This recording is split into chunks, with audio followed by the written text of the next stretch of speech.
मंदिर मस्जिद जहाँ भी गलिया सबसे तोरा मांगलियोगे, तोरा हम हंसलियो हरदम अपने भले कानलियोगे।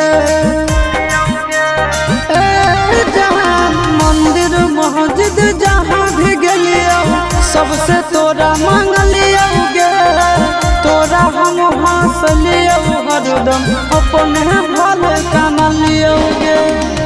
तोर किस्मत खुलता, तोर किस्मत खुलता, जरता हमर भगिया गे। बसवे के डोलिया जानू बांस के अरथिया गे, बसवे के